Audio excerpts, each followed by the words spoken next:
Hello and welcome back to Koala Moon, children's bedtime stories and meditations designed to make bedtime a dream.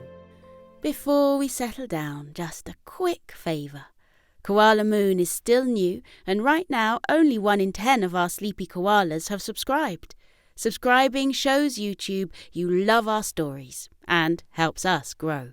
So please tap subscribe now, it means the world to us. This is Karma the Llama by Gillian Rogerson.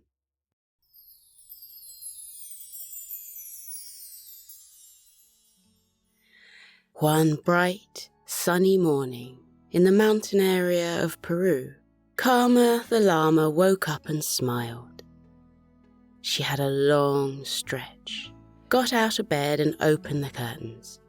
It was a beautiful day. The sun shone down on the grassy fields that surrounded her cosy cottage. In the distance, she saw the magnificent mountains that were topped with snow. Karma loved climbing the mountains, and it was the perfect day for such an adventure. Perhaps she would meet some friends along the way. She had her breakfast and then set off on her journey. The air was warm and fresh on her face, and the path in front of her was smooth and inviting. Karma's grandpa lived nearby. She wondered if he would like to go with her, so she stopped at his house. Her grandpa was sitting in a stripy deck chair in his garden when Karma arrived. He gave her a cheery hello and asked if she wanted to sit with him for a while. Karma gave her grandpa a hug and sat next to him. She told him about her plans for the day and asked if he wanted to climb the mountains too. He settled back further in his chair and said, "Oh, I do like climbing mountains, but today feels like a day of rest for me. I'm going to sit here, bask in the warmth of the sun and let my mind wander wherever it wants to go." He glanced at the long grass on his lawn. A small sigh escaped from him, and he told his granddaughter his day of rest would have to begin after he'd mown the lawn. He chuckled and said the grass had grown so quickly lately, and the garden was starting to look like the Amazon jungle. Karma smiled kindly at her grandpa and said, "I will mow the lawn for you. I love the smell of freshly cut grass, especially on such a sunny day as this. You stay right where you are and I'll get you a cup of tea. Then I'll get the lawnmower out." Before her grandpa could say a word in protest, Karma leapt out of her chair and ran into her grandpa's house. She used his favourite cup and quickly made him a cup of grass tea. She took it outside and handed it to him. He smiled at her and said thank you. Karma collected the lawnmower from the shed and got to work. Going back and forth over the grass was a relaxing activity, and she hummed happily to herself. The pleasing scent of freshly cut grass made her relax even more, and the lawn was soon looking much better. There were a lot of grass clippings left on the lawn. Karma knew her grandpa saved some of them to make his favourite tea, and he usually gave the rest away to his neighbours. She looked over at her grandpa to ask what she should do with the clippings, but he was fast asleep in his deck chair with the empty cup of tea on the ground. Karma didn't want to disturb him, so, being as quiet as she could, she put the lawnmower away and collected the grass clippings. She put some into the special container her grandpa kept in the kitchen to make his tea, and the rest of the clippings went into a basket. Even though her grandpa was fast asleep, Karma gave him a wave goodbye. She continued on her journey with the basket of grass clippings in her hand.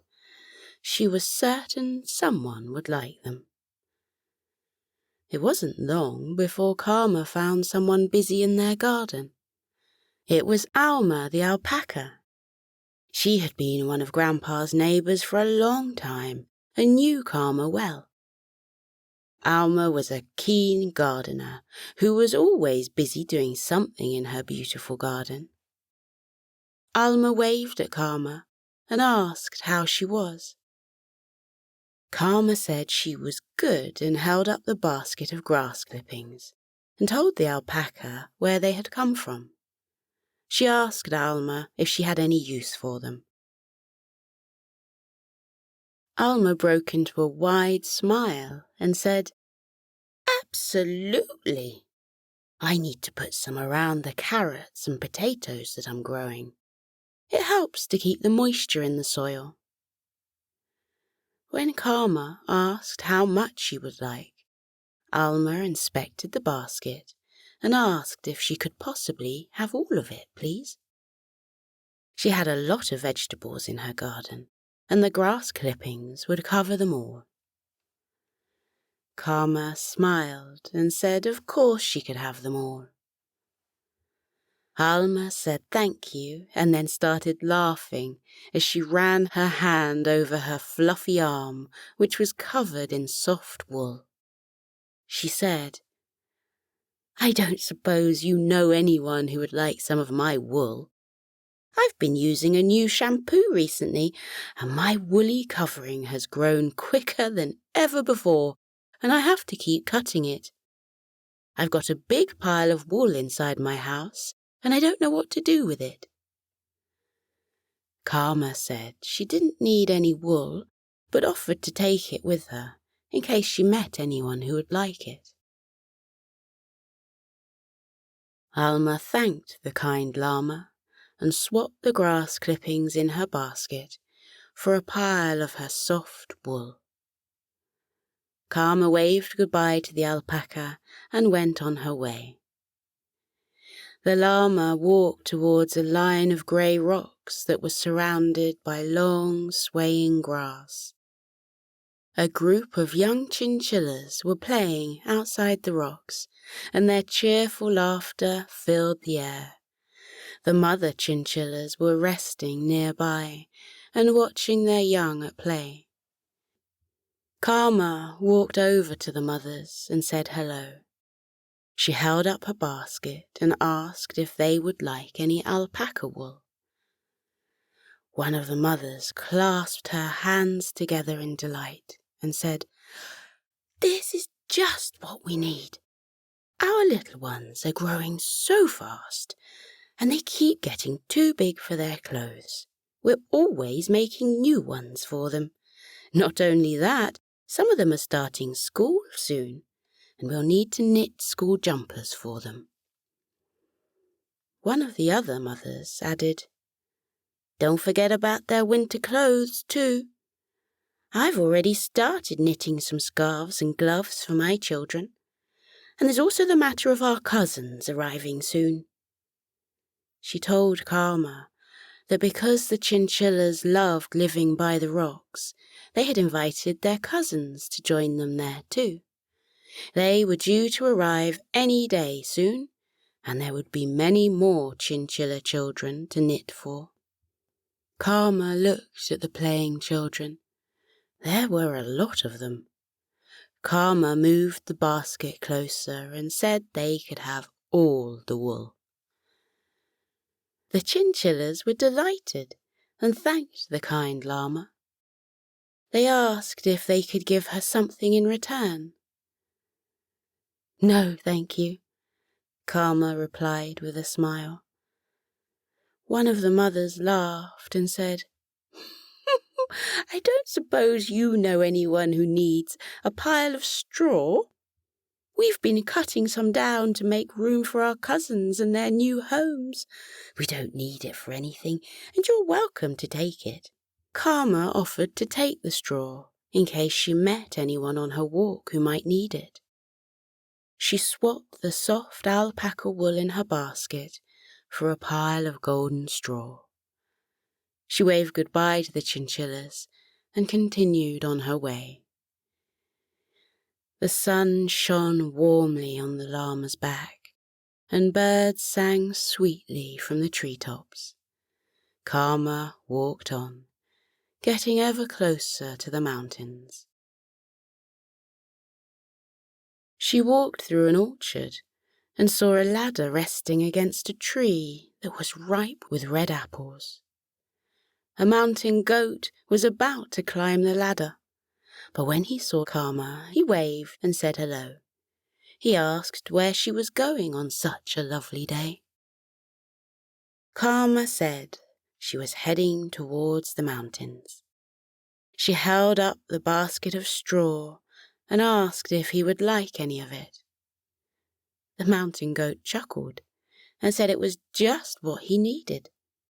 His orchard had produced a lot more fruit that year, and he'd run out of straw baskets to put it in. The goat peered closer at the basket and asked if he could have some, please. Of course, Karma said. Take as much as you like.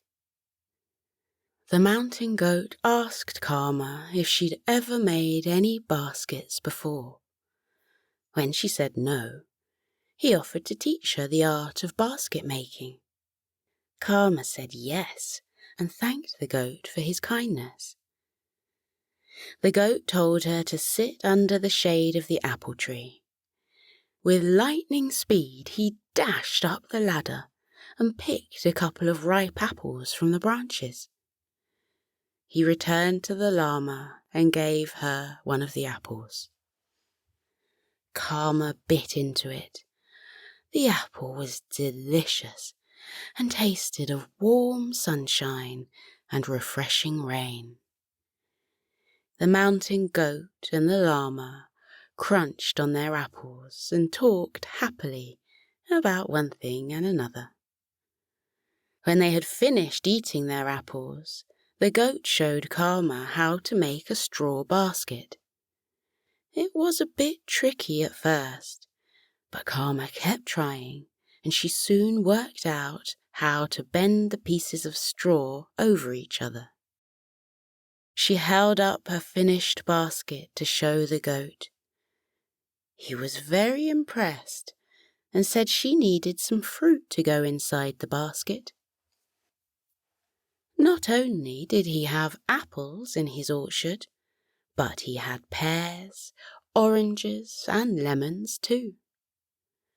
The goat led Karma through the orchards, and together they collected enough fruit to fill the llama's basket. Karma looked upon the full basket. There was a lot of fruit, and she asked if he wanted some. No, you can have it all, he replied. As you can see, I have plenty. Karma looked at the remaining straw in the basket she had brought with her. She gave it to the mountain goat and said he could have all of the straw and the basket as well. The two friends said goodbye, and Karma continued on her way. The llama hummed happily to herself as she walked along with the new basket in her hand. She left the orchard behind and began walking along a pebbled path that led to the mountains. As she walked on, Karma looked towards the top of the mountains. She couldn't see the very top of them because a layer of thick white clouds was swirling around the mountains. It made the mountains look magical, as though an enchanted land lay above the clouds. She reached the foot of the nearest mountain and began her climb along the winding path that led upwards.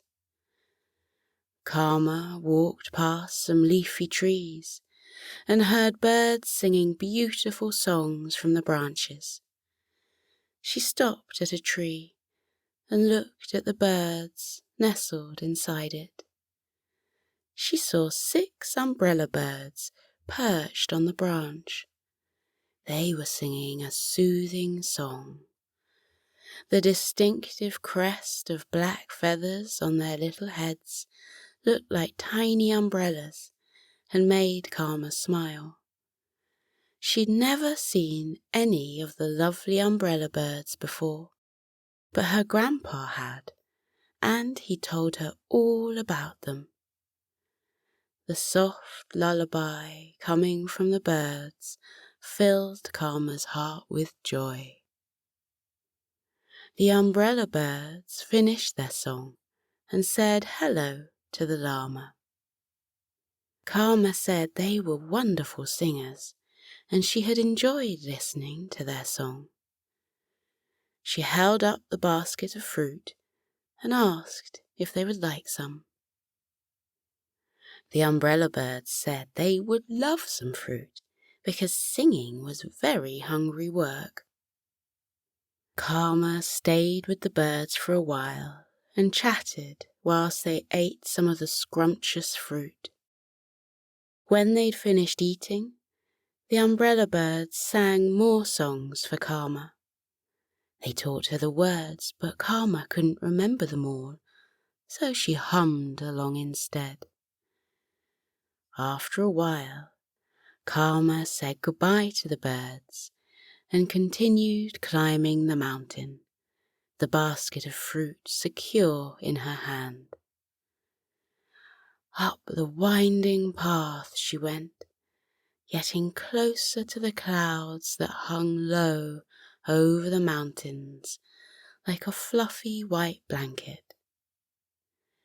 Bright orchids bloomed in nooks and crannies in the mountain face, and she caught a hint of their flowery fragrance.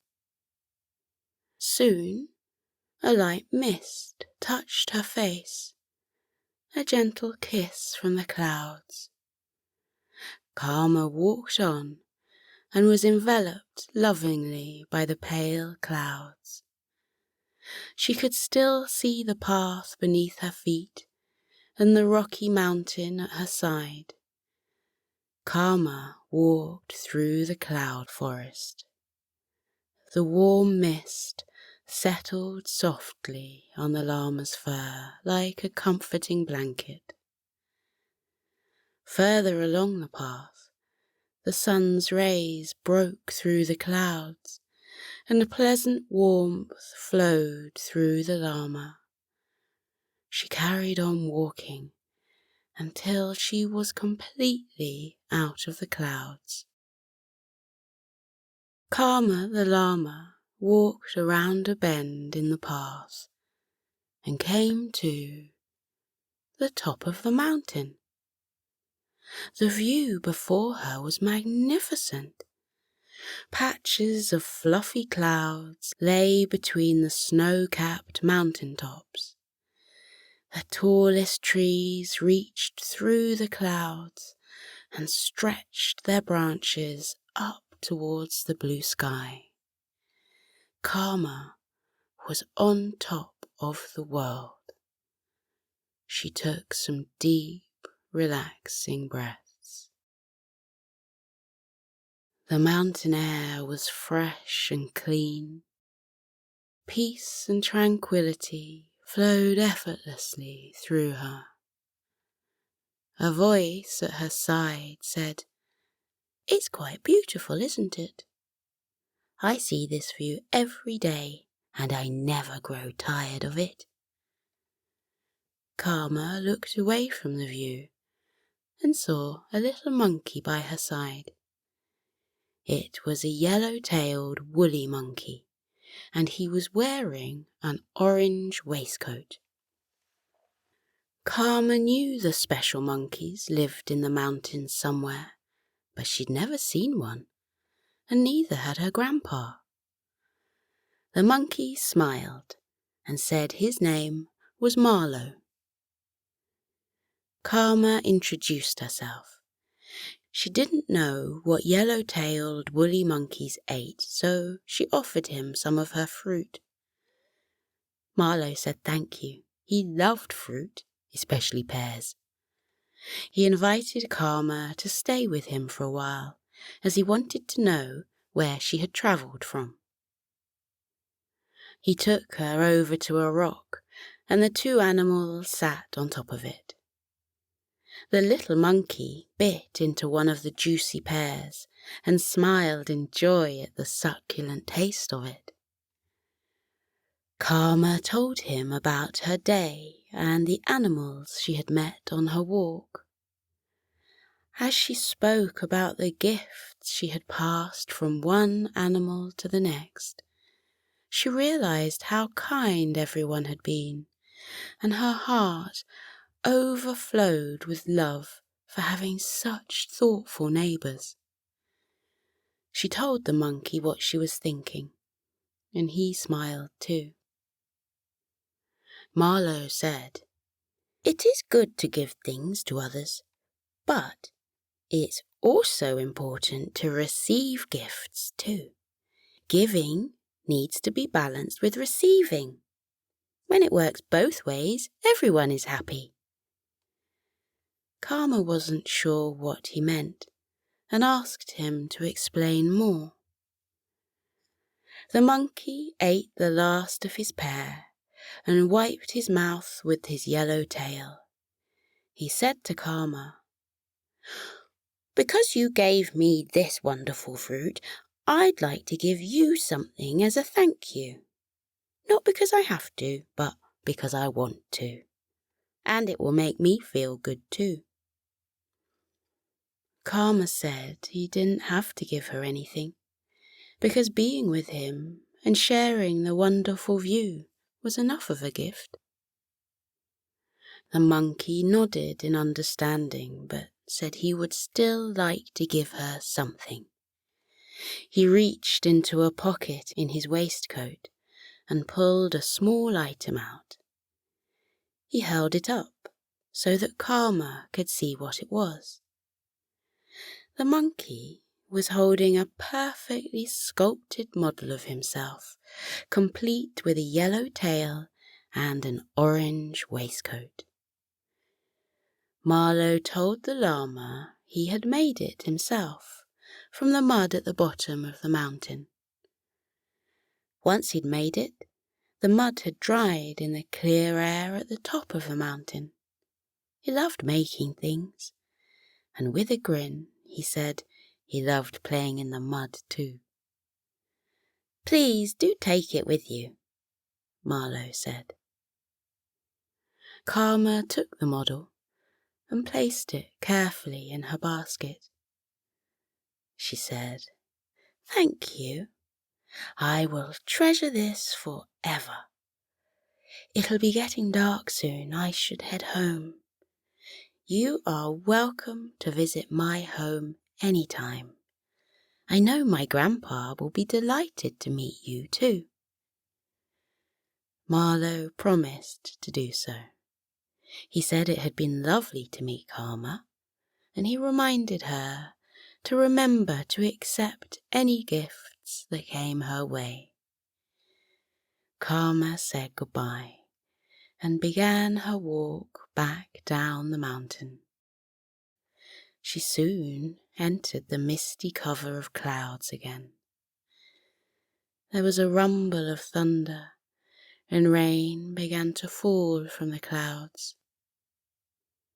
Karma was concerned her monkey sculpture would get wet, but she needn't have worried, because at that very moment the group of umbrella birds whom she'd met earlier flew towards her and made a feathery umbrella above her.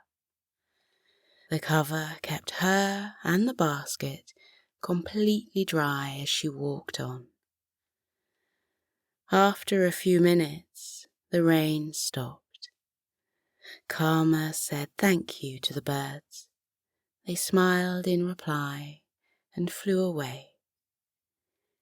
The llama reached the bottom of the mountain, and the sun was warm on her back again. Karma walked through the orchard and met the mountain goat once more. He had made her some apple pies. He said, I love making apple pies, and thought you might like to take one home with you." Karma said she would, and thanked the thoughtful goat. The pie was placed snugly inside her basket. The llama said goodbye to the mountain goat and went on her way. The family of chinchillas had a gift for her too. They had been busy knitting with the alpaca wool, and they'd made her a soft blanket that would keep her cozy and warm in the snowy months. Karma was touched by their kindness. They helped her to roll up the blanket and put it in her basket. She said thank you and went on her way. The last animal she saw before she reached her grandpa's house was Alma the alpaca. Alma was standing by her garden gate. When she saw Karma, she held out a bunch of fresh carrots and said they were a gift for the llama and would make a delicious carrot stew. Alma placed the carrots inside the basket that was already overflowing with gifts. Karma thanked the alpaca and walked the short distance to her grandpa's house. Her grandpa was sitting in his deck chair. He beamed in delight when he saw his granddaughter and told her to sit next to him. He thanked her for cutting the lawn and taking the grass clippings to Alma. Grandpa asked if she'd enjoyed her mountain climb. Karma put her basket down, pointed to it, and told her grandpa about her day, the kind animals she'd met, and the gifts they had given her. She showed him the model of the yellow-tailed woolly monkey. Her grandpa thought it was amazing and said it would look perfect on her mantelpiece. He got up from his deck chair and went into the house. He returned with 2 glasses of iced grass tea and passed one to Karma. She loved iced grass tea and took a big drink. Her grandpa settled back down in his chair and took a drink too. Karma sighed heavily. She said, "Ah, Grandpa, I've had such a wonderful day and met some amazing animals. I'm a very lucky llama." Her grandpa patted her arm and said, "And those amazing animals are lucky to have met you. Do you want to stay and watch the sunset with me? There will be a full moon tonight, and it's going to be a magnificent sight." Karma said she would love to. Her day had been full of one magical moment after another, and watching the sunset with her beloved grandpa was the perfect way to end it. Karma smiled. She was the happiest llama in the world. Now we're floating into a deep and peaceful sleep. Feel how your muscles are relaxing. Your arms are heavy and your legs are too, as they loosen and release any tension remaining from the day. Feel how you let your body fall into the cozy warmth of your bed. close your eyes. Let your eyelids be heavy. Breathe deeply. Breathe in and out. Breathe in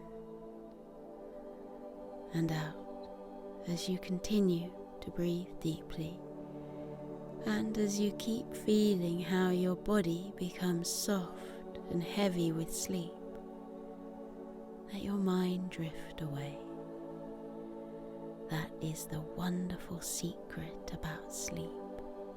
While your body rests, lying heavily in your bed, your mind is set free, like a bird taking flight from a branch and flying up and up and up into the air.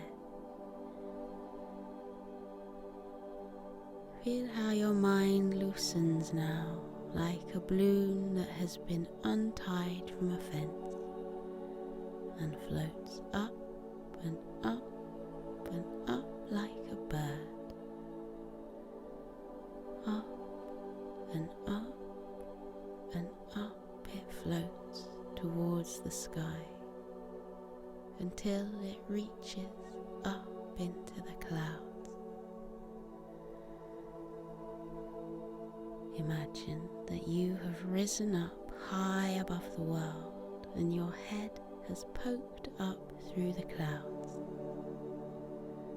Then spread out all around you in the silvery moonlight, white fluffy clouds that look like cotton wool or marshmallows. They look so soft and squishy. You can lie back on them and roll around in them. Try it now. Lie back in the soft cradle of the clouds. Feel how they swirl and wrap around your body, holding you gently in the world of sleep. Clouds come in all shapes and sizes. Some are big and fluffy, some are slender wisps. Some look like puffy mushrooms, and others look like paintbrush strokes that have been left on the dark sky. Let your body relax. Let your mind relax too. Let your mind float off into sleep. You are peaceful. You are safe. You are being held in the cozy warmth of sleep. With your eyes closed, let your mind drift up, up, up and away. In the world of dreams, you can go anywhere you like. You can float on blue oceans with ripples and tufts of waves. Or you can visit castles built in the sky with spiraling turrets and drawbridges over sparkling moats. Or you can wander into the peaceful woods where the birds are twittering and the trees are dense with dark green leaves. Breathe in and out. Breathe in and out again as you fall more deeply into your cozy sleep. And with your eyes still closed, take a look around with your mind at where your dreams have taken you. When I fall asleep, I dream that I've gone to a world high up in the clouds. Sometimes the clouds are dappled silver from the moonlight. Sometimes they're soft pink and gold, reflecting the light of the twinkling stars. What form do your dreams take? Where does your mind go when you fall asleep? Maybe in your dreams there are flocks of white fluffy sheep huddling together on the green fields. Look at the mother ewe yawn widely before she tucks her little lambs beneath her woolly fleece. Or maybe you dream of a friendly dragon, curled up with his tail wrapped around him, a little trail of clouds puffing out of his nostrils. Look, the cloud dragon is smiling at us and waving. What a friendly dragon he is. Or maybe you dream of cute puppies lying on their backs, their tongues lolling out of their mouths, their eyes closing because they've had such a long day. They look tired, and there's their papa dog, fluffy and white, padding softly over to wish the puppies good night. Up here on the sea of clouds, you can be free. Feel how light you are, weightless, floating, drifting through sleep. Feel everything heavy from the day lift off you and drift away, taken away by currents until they disappear over the bank of clouds. Any worries you have been having, watch them float away. Anything that has been weighing on your mind during the daytime, now you can let them go and watch them drift away. Your worries are not you. You are not your worries. You can let them go. Watch them float away. Now you are light as air. You are as gentle as starlight. You are as soft as the clouds. Up in the sleepy sky, everything is weightless and peaceful. The clouds stretch out like a sea of tranquility. Close your eyes and feel the clouds wrap around you. Feel them bearing your body gently into the land of sleep. Feel your eyes close. Feel them rest heavily as your body relaxes into sleep. Feel your mind lighten.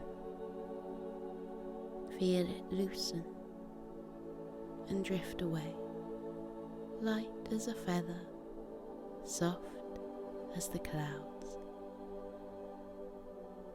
Breathe in and out. Breathe in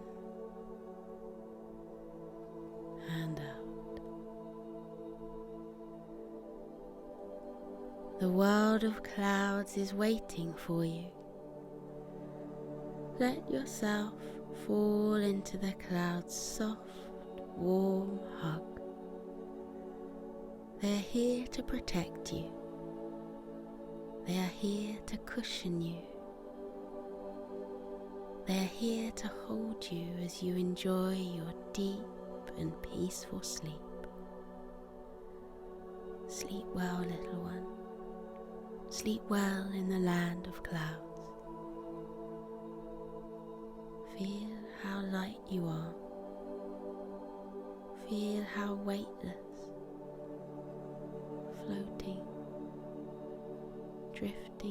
true sleep, light as air, gentle as starlight, soft as clouds. Good night, little one. Sleep tight.